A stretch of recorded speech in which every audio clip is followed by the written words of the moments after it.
This type of report is what you will never see in big news media outlets in Nigeria, but these are the real experiences that people are going through in their villages every day.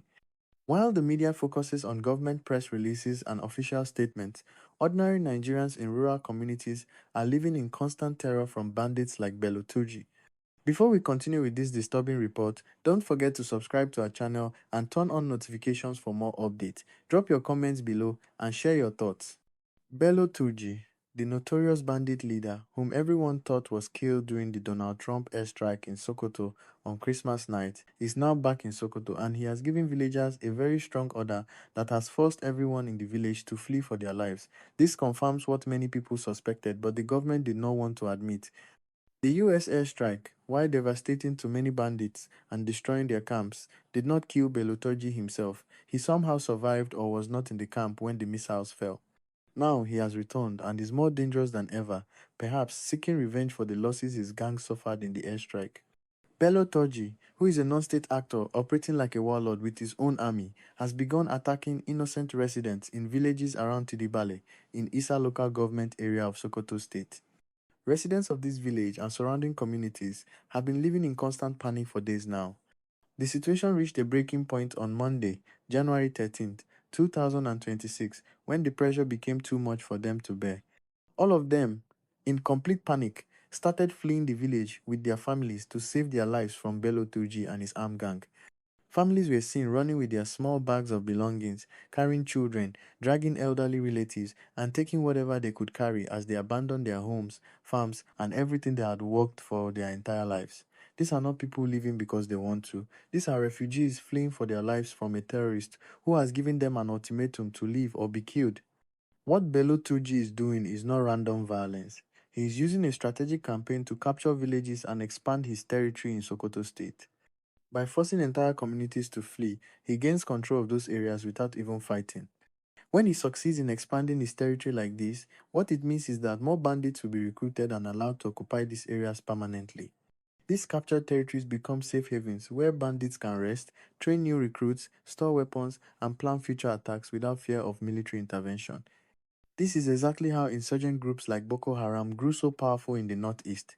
They captured territory village by village until they controlled entire local government areas. Now, Bello Turji is using the same playbook in Sokoto State, and if he is not stopped immediately, he could create another Boko Haram-style crisis in the northwest.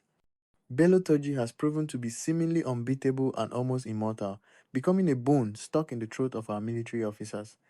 Despite multiple military operations against him, despite the recent US airstrike that destroyed his camps, despite intelligence efforts to locate and eliminate him, Bello Turji continues to survive and operate.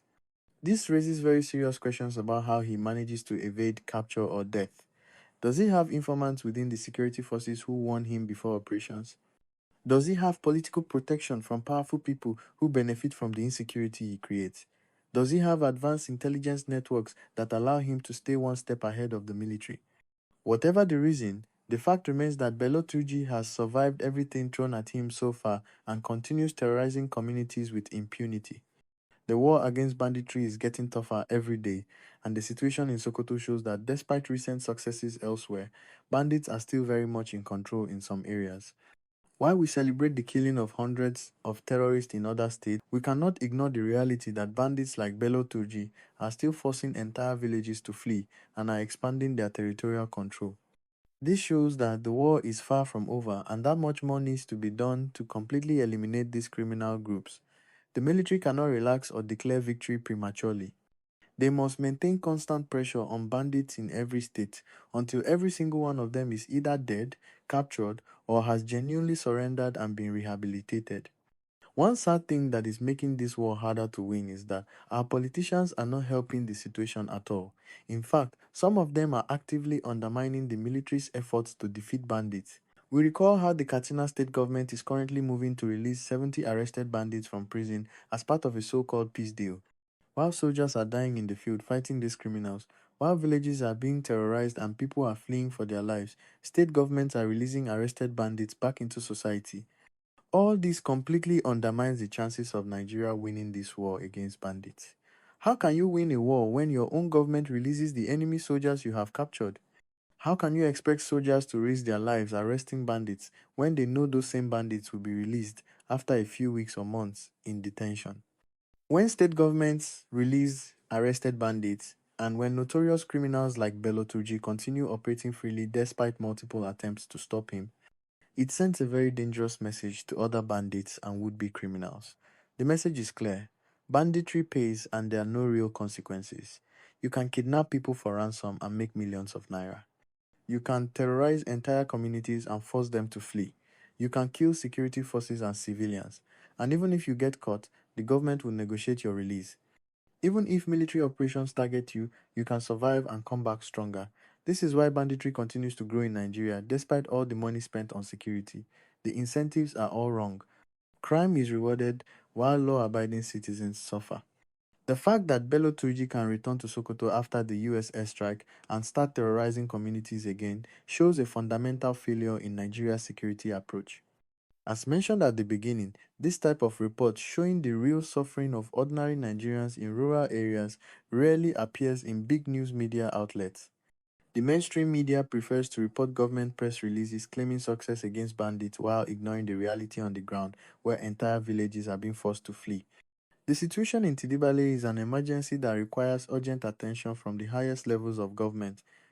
President Tinubu, General C.G. Musa as Minister of Defense, the Chief of Army Staff, and the Sokoto State Governor must all be briefed immediately about what is happening. They must deploy forces to protect these communities and hunt down Bello Turji. They must ensure that villages captured by bandits are liberated and that displaced people can return home safely. They must stop the dangerous policy of negotiating with and releasing bandits. They must show the people of Sokoto and all Nigerians that the government can protect them and defeat these criminal groups. Failure to act decisively now will only embolden Bello, Turji, and other bandits to capture more territory and terrorize more communities. What do you think about Bello Turji's return and the evacuation of Tidibale village? Why is Bello Turji so difficult to capture or kill? Should the military launch another operation specifically targeting him? Share your thoughts in the comments below. Don't forget to subscribe to our channel and turn on notifications for more updates on the real security situation in Nigeria.